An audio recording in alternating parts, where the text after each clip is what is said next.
Hello students. इस video lecture series में हम डिस्कस कर रहे हैं PYQs of various competitive exam. Now here is the question is error due to inclination of line of collimation in leveling across a river can be eliminated by now। सो यहाँ पर जो question हमें दिया गया है उसमें ये है कि जो एरर होगा जो कि इंट्रोड्यूस हो रहा है due to the inclination of line of collimation, है ना, लेवलिंग प्रोसेस में, इसे हम किसकी वजह से किस लेवलिंग की मेथड से एलिमिनेट कर सकते हैं। सो यहाँ पर हमें चार ऑप्शन दे रखे हैं। एक तो है reversion, then reciprocal ranging, then reciprocal levelling and keeping level in middle. So वो कौन सी तरीका होगा जिससे हम इस एरर को एलिमिनेट कर सकते हैं।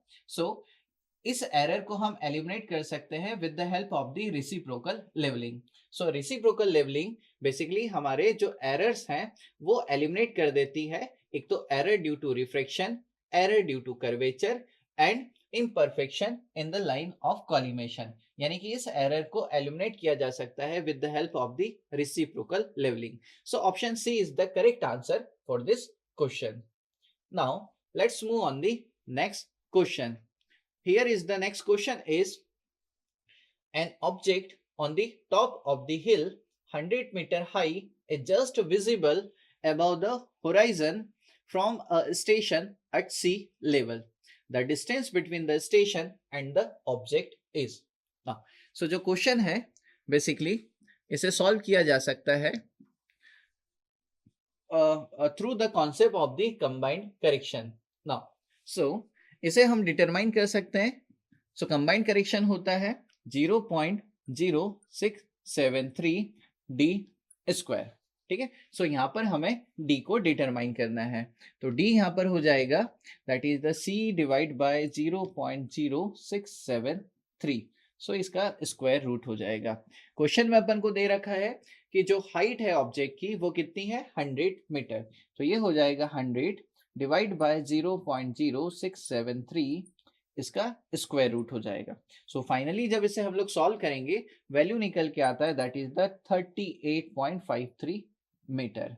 सो जो फाइनल आंसर हो जाएगा for this question that is the distance between the station and the object is 38.53, जो कि हमारा निकल के आ जा रहा है ऑप्शन ए में। So option A is the correct answer for this question. Now let's move on the next question. Here is the next question is which one of the following statement is not correct। हमें बताना है कि कौन सा statement यहाँ पर correct नहीं है। सो पहला स्टेटमेंट है point A, parallax error is eliminated when there is no change in the staff reading when eye is moved up and down। तो पहला जो स्टेटमेंट है ना, क्या ये हमें यहाँ पर बताना है कौन सा स्टेटमेंट करेक्ट नहीं है। तो पहला स्टेटमेंट तो एकदम करेक्ट है ना। ना बी पॉइंट पर आते हैं। बी पॉइंट है the objective lens is to be focus towards a white और bright background for clear the visibility of the cross hair. So जब भी हम हमारे लेवल इंस्ट्रूमेंट को यूज करते हैं, है ना, तो क्या करते हैं, सबसे पहले जो इंस्ट्रूमेंट है इसको स्काई की तरफ करते हैं और फिर हम क्या करते हैं कि जो क्रॉस हेयर है उसको परफेक्टली विजिबल होने के लिए व्हाइट पेपर सामने लगाते हैं और फिर हम लोग क्या करते हैं, जो क्रॉस हेयर होता है उस स्क्रू को हम लोग क्या करते हैं, उसको ऑपरेट करते हैं और उसको क्या करते हैं, क्लियरली विजिबल बनाते हैं। सो जो पॉइंट 2 है ये भी हमारा करेक्ट स्टेटमेंट है। अगर हम लोग थर्ड पॉइंट देखें तो थर्ड पॉइंट है temporary adjustment of the dumpy level are to be performed at every setup. तो एकदम करेक्ट है। तो हम जब भी नए स्टेशन पर इंस्ट्रूमेंट को सेट करेंगे वहां पर हम टेम्पररी एडजस्टमेंट करेंगे, यानी कि वहां पर लेवलिंग, सेंटरिंग और फोकसिंग किया जाएगा। ऑप्शन डी है यहाँ पर the eyepiece need not be adjusted after the first setup when the same surveyor is taking the reading. तो नहीं, ये डी पॉइंट जो है एकदम रॉन्ग है। तो जब भी हम नए स्टेशन पर जाएंगे तो आई पीस को हम लोग यहाँ पर सेट करेंगे, एडजस्ट करेंगे, है ना। तो यहाँ पर जो डी पॉइंट है वो एकदम रॉन्ग निकल के आता है। तो for this question option D is the wrong answer, है ना। सो करेक्ट आंसर क्या हो जाएगा, ऑप्शन डी, क्योंकि यहाँ पर नॉट करेक्ट पूछ रखा है। तो option D is the correct answer for this question. Now Let's move on the next question. So next question is based on the assertion and reason based.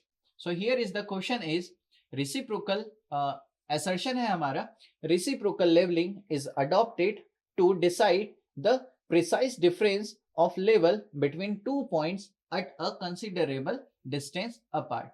So जो reciprocal leveling है basically हम लोग इसे तब use करते हैं जब दो पॉइंट के बीच की डिस्टेंस काफी ज्यादा हो जाए और बीच में कोई इंटरमीडिएट स्टेशन को हम एस्टेब्लिश ना कर पाए, इस केस में हम रेसिप्रोकल लेवलिंग को यूज करते हैं। तो असर्शन हमारा जो है वो एकदम करेक्ट है।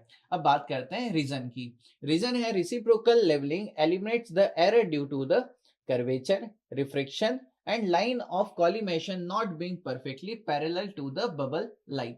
So एकदम जो रीजन है ये भी हमारा करेक्ट है, और जो रीजन है ये करेक्ट एक्सप्लेनेशन भी निकल के आता है हमारे असर्शन का, यानी कि यहाँ पर ऑप्शन ए हमारा करेक्ट आंसर हो जाता है for this question. That is the both assertion and reason are true and reason is the correct explanation for the assertion. So option A यहाँ पर करेक्ट आंसर हो जाता है for this question. Thank you.